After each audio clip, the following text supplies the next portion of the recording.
Hello, I'm Sunny Williams. I'm up here on the International Space Station. So this is Node 2. This is a really cool module. Of course, most of these modules you'll see they have 4 sides and they're put together. That way we could sort of work on a flat plane, either a wall, a floor, another wall, or the ceiling. But you know, again, all you have to do is turn yourself and your reference changes. The reason I'm bringing that up is because this is where 4 out of 6 of us sleep. And so people always ask about sleeping in space. Do you lie down? Are you in a bed? Not really, because it doesn't matter. You don't really have the sensation of lying down. You just sit in your sleeping bag. So here's one sleep station right here. I'm going in right now. You can follow me if you want. So I'm inside. It's sort of like a little phone booth, but it's pretty comfy. I've got a sleeping bag right here that we sleep in, so we don't have sort of like a little bit of a cover. We don't fly all over the place. But you know, you can sleep in any orientation. I have it sleeping, feeling like I'm standing up right now, but like you saw, I'm on the floor. But it doesn't matter if I turn over and I sleep upside down. I can't have it, I don't have any sensation in my head that tells me that I'm upside down, so it really doesn't matter. The sleep station is also like a little office. We've got a computer in here. As you can see, we've got a couple little toys. I've got some books. I've got some clothes and other things that make it sort of like home. I'm coming out. And just for reference, that's one sleep station. This one's another, right here. There's one on the ceiling, if you want to call it, right here. And then there's a 4th on the other wall over here. So all of us sleep in a little bit of a circle. All right, come on back. There's more to show you.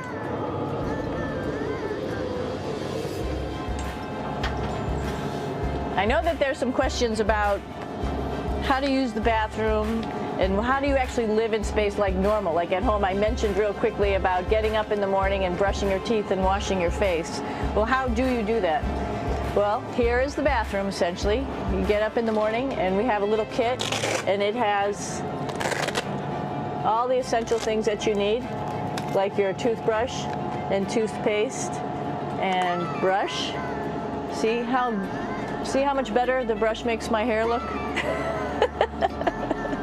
I'm just joking. It still stands up straight. It doesn't matter where you are. It's always going to stand up straight while you're up in space. A lot of people ask about toothbrush and toothpaste.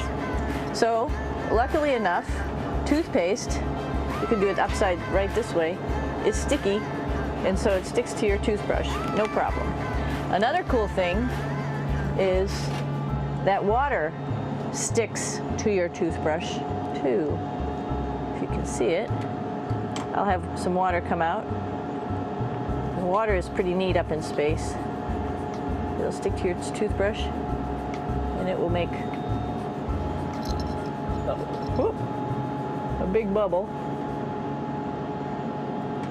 And that's just by surface tension. And then you can drink it. So a lot of people ask about what do you do with the toothpaste after you brush your teeth.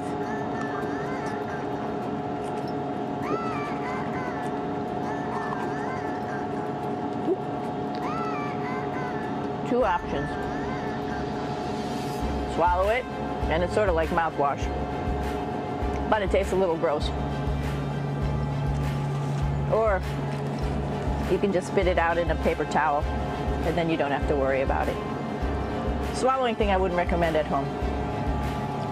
I'm only up here for 4 months, so it's not that bad.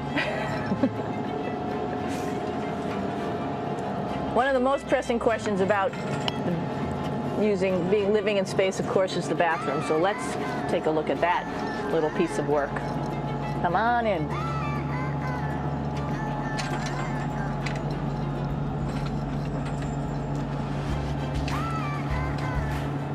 Here we are at the throne. This is awesome. You might see the little You might have noticed a little moon on the outside. This is our orbital outhouse right here.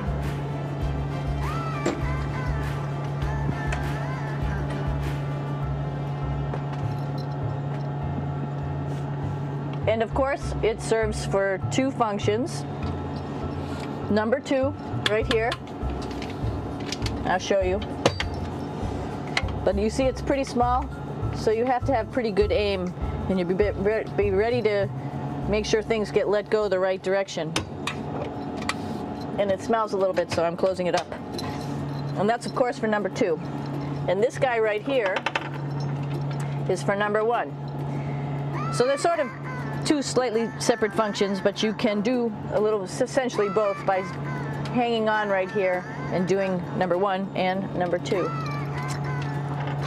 I might add it's color coded, so you really don't get it mixed up, which is nice. This is yellows for number one.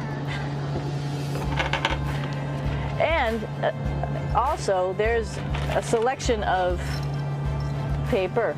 People always ask about toilet paper. What do you do with toilet paper? What kind of toilet paper do you have? We have gloves just because sometimes it does get messy. We have some Russian wipes, which are a little bit coarse if you like the coarse type of toilet paper.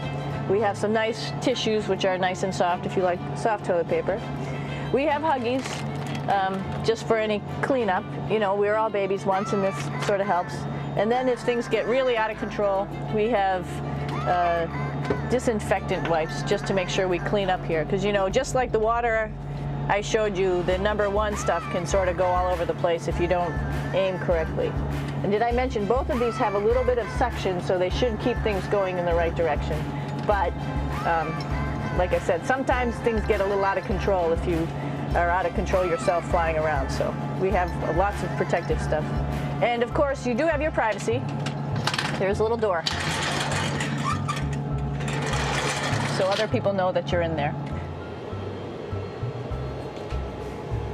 Here's a pretty cool place. This is sort of like in your house where everybody meets in the morning. After you wash your face, brush your teeth, you want to find something for breakfast. And this is our kitchen. You might notice there's all sorts of foods here. It's like opening the refrigerator. You got all your different stuff that you want to have: drinks, meats, eggs, vegetables, cereals, bread, snacks. And that's a good place. That's where you find all the candy. Side dishes, and then some little power bars just in case. So we have all this type of food. Some of it is dehydrated, and so we have to hydrate it, fill it up with water. Some of it is already made, and then all we have to do is heat it up. So something like this, I'm pulling out barbecued beef brisket. Pretty yummy. Not only is this food made in the US, but we also have food here from Japan. We've got Russian food. As you can see, all these red containers are filled with food that's from Russia. And then we get some of our specialty stuff, some things that we like, some of our favorite stuff that your family can send up. In fact, I like fluffernutters, and so I got sent up some fluff so I could make my fluffernutter with peanut butter. So you have a lot of food up here, no problems. Now, I want to say where we are. So right now, we're in the Japanese laboratory. It's one laboratory out of many here on the International Space Station. It's actually on the left-hand side. If I was the International Space Station and I was flying through space like this, my left hand would be where the Japanese laboratory is.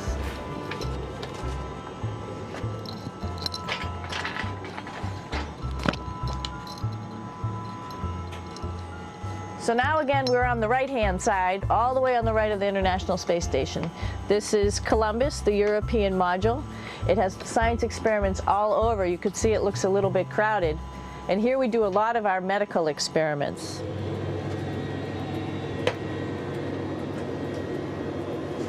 Here we are in the U.S. laboratory. Again, this is a laboratory with science experiments on all of the walls here, all sorts of stuff that we do. And one of the things we also do is we exercise. We have some exercise equipment on board the space station. We need to do that because we lose bone density and muscle mass while we're up here, and that's a result of not having to fight against gravity. So how we keep ourselves in shape are with a bike, a treadmill, and a weightlifting machine. This is the bike. You notice the clip pedals. So all you need to do is actually clip your feet in, and then you can start pedaling. You don't need a seat because you don't sit down. Actually, I haven't sat down for 6 months now, so you don't need any type of seat. Just make sure you're held in with your pedals. You probably see that the bike bounces around a little bit. As I move it, it's not steady and held to the wall firmly. And the reason for that is the space station is pretty big. You saw that there's also solar arrays on the space station. If we start putting any forces into the space station, it's going to make those solar arrays bounce around a little bit. So to prevent that, the machines bounce around a little bit, move around a little bit, and that way we don't put any forces onto the structure of the spacecraft out to the solar arrays. All right, a little farther on. Come on.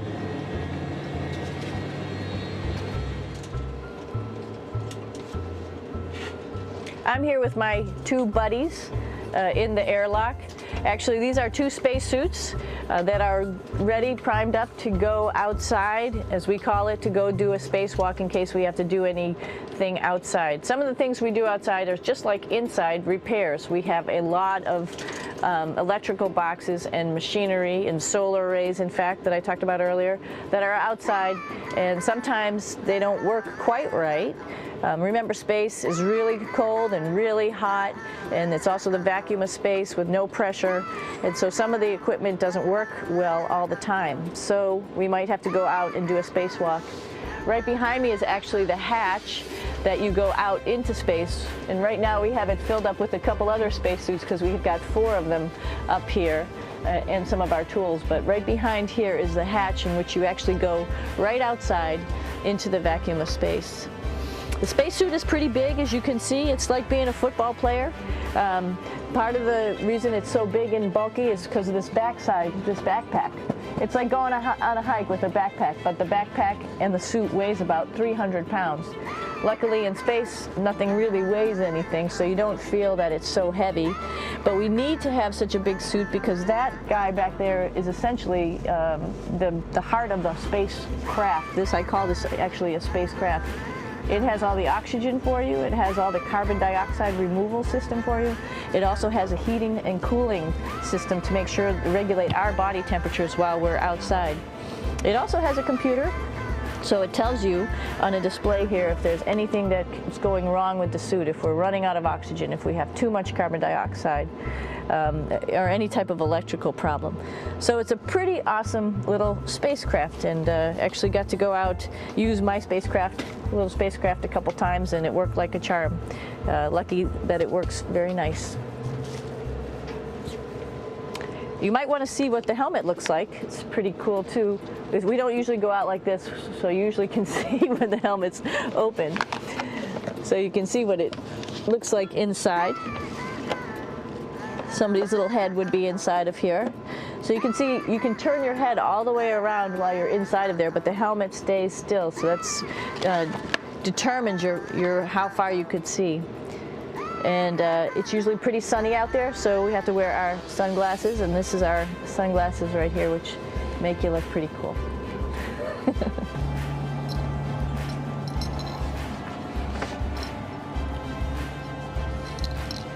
It's like a glass-bottom boat. This is the cupola. It sticks down below the space station. It's one of those places you find yourself hanging out in all the time because all you want to do is look back at our planet. I think some questions I had were about what do you do in your free time? And you can't help but want to just come to the cupola and look outside as much as you can. And a lot of folks, I play this game with myself about where we're flying over the Earth. I try to come in here and just guess. After being here for a little while, you can sort of figure it out. You can tell different cloud types over different continents. You can tell different soil types over different continents. So let's see. And then, of course, there's a lot of ocean. So usually we're over the ocean at first glance. I will tell you in just a moment where we are.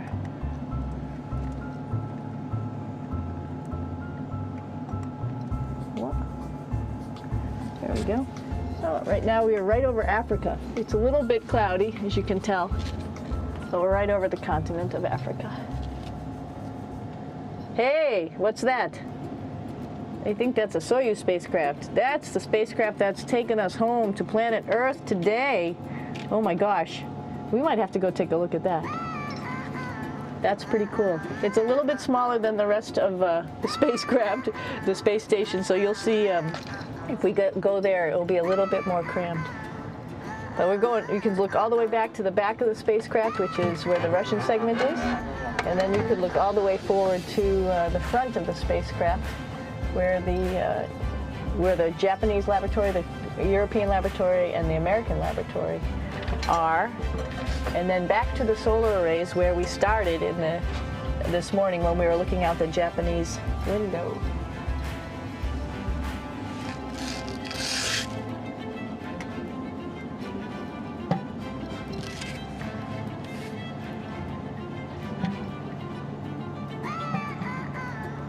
So other questions that were here are, what would you recommend as a job, if so, and to what type of person would want to be an astronaut?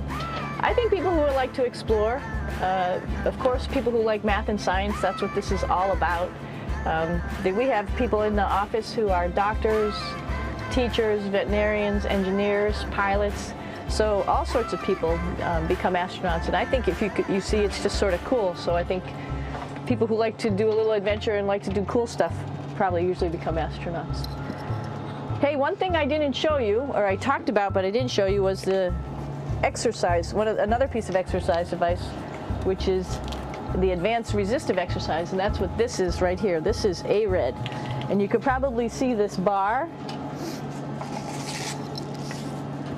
You just do a little bit of maneuvering here. Stand by. You have to set it up just like at any other gym.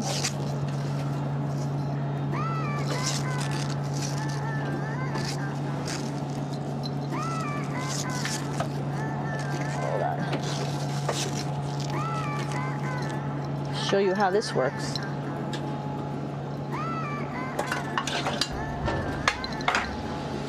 So you can see you can change your attitude just by going from one module to the next, going up from the cupola down here. This is what we call the ARED. And with this, you can lift weights based on vacuum in these cylinders, just like you do at home at a gym. For example, if I wanted to do a squat, I could do it like this. Oops. I should need some weight on this thing. I'm not lifting with anything, so it's too easy. One of the cool things you could do things that you can't do at home. For example, single leg squats with just one leg, because the other leg, you won't fall over. So all sorts of stuff. You can also do bench press.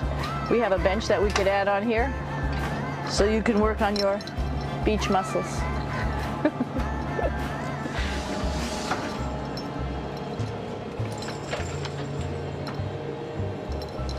Hey, Aki, what are you doing down there?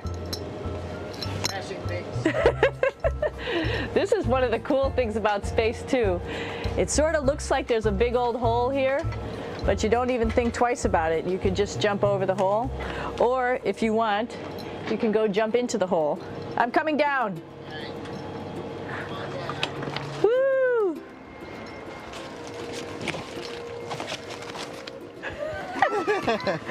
Then you can come right back up again, like Superman. Woo!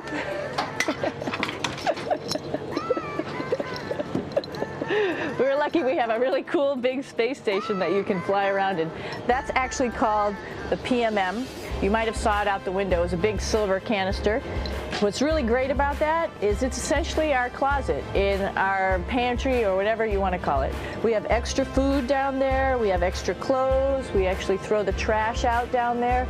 So it's nice and organized, and we have all of our stuff that we need while we're working in all these other modules all stowed in this location down here. And it's a lot of fun to play in. So we're going into the Russian segment. Be ready. You don't need a passport either.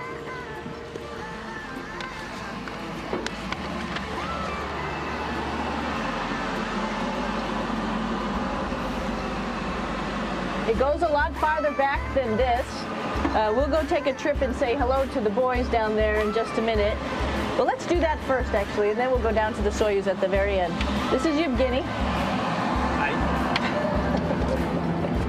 Doing a little tour.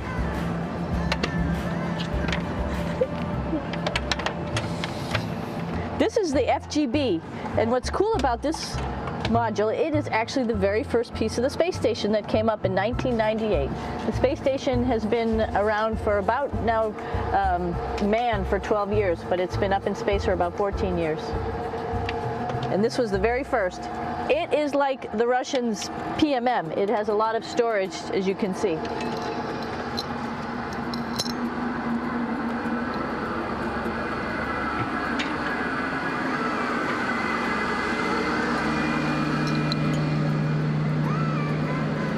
Можно?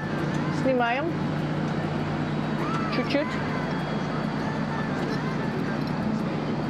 So here we are in the heart of the space station, really. This is the service module. This is the central post. In case we had any problems, I know a couple of the questions were about what type of things do you have to worry about. And some of the things we have to worry about in space are fire. If we had a fire, if we had a depressurization, like we were hit by a micrometeorite and it made a hole, or if we had some type of toxic atmosphere. We use ammonia for our radiator, so there is a possibility that ammonia could come into the vehicle, and then it would be bad for all of us.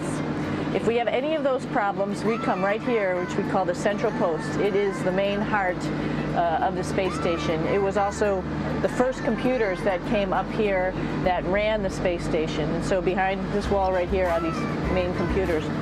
So we gather here as a group of 3 or 6 and then figure out how we're going to either fight the fire, patch the hole, or solve the toxic spill.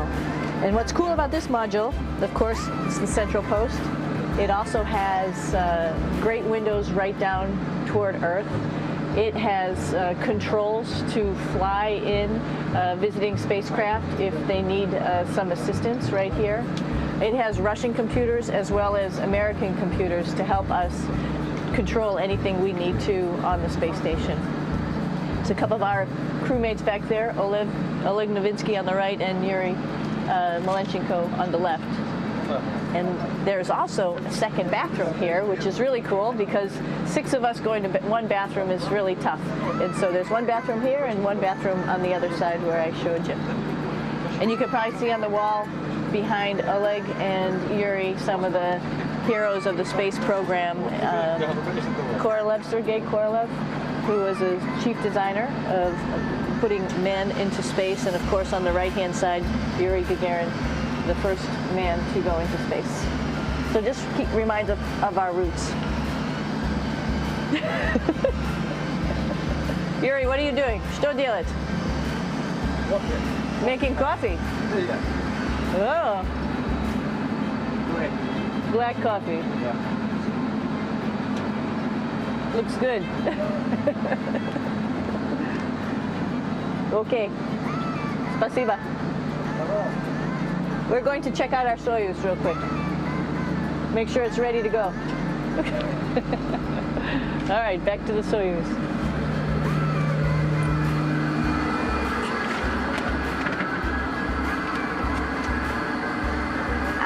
I'm going to stop here just for a quick second. You can see on the Russian spacecraft there's also other modules that stick out, down, and above. Right here is, let's see, I'm trying to be oriented. That's a place where we do spacewalks from for the Russian side. There's Russian spacesuits in here, and also a visiting vehicle which brought fruits and vegetables and becomes a trash container when we undock. Up on this side is also a future place where they're going to do spacewalks from, and connected to it is Kevin's, Oleg's, and Yevgeny's Soyuz spacecraft. And now let's go see ours. Whoa. Извините, No problem. это пробка.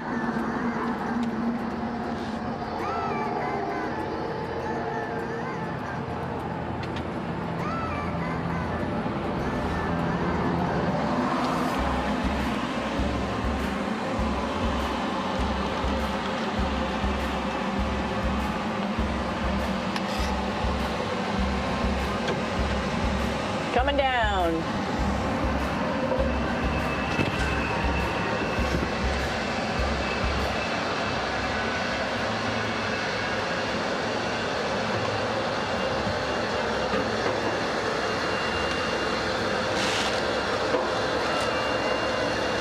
tricky getting in here.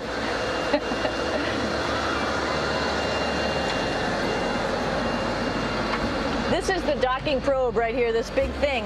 This helps us connect to the spacecraft. This probe actually sticks into this cone, and that's how the spacecraft, our Soyuz, becomes connected to the ISS initially. That is then replaced by clamps, which are around here, that will allow the two spacecraft to be stuck together. And then you can remove the probe in the cone.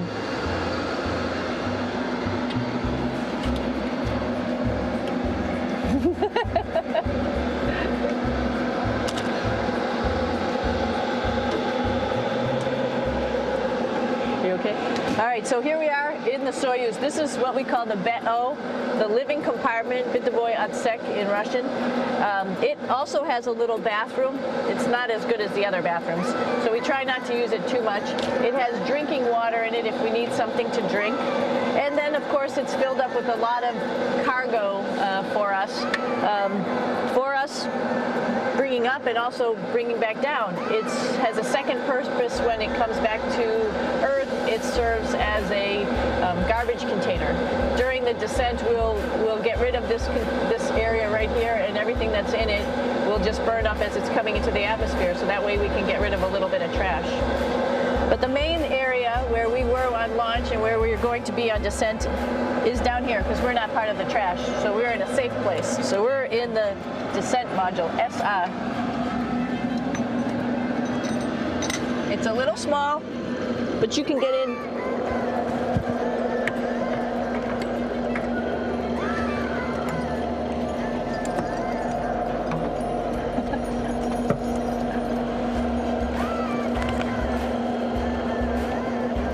Not sure how well you can see in here. Hold on for a second. I'm going to turn it up this way, just so you can see the hatch and you can see Kevin. It's a little bit small, but we'll come in and show you around. You coming in? Probably not. Okay.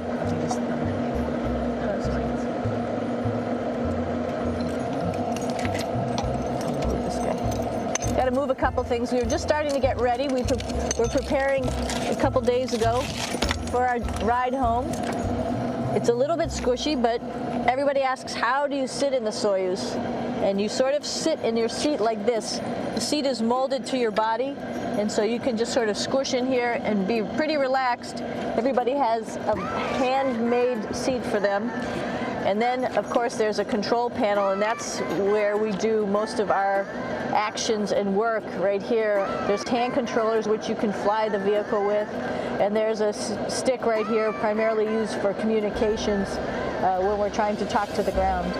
So 3 of us fit in here. Like I said, it's a little squishy, but somehow it seems like we all managed to get in here and fit pretty well, and it's a pretty safe ride home. You're probably wondering, what's all this junk behind us?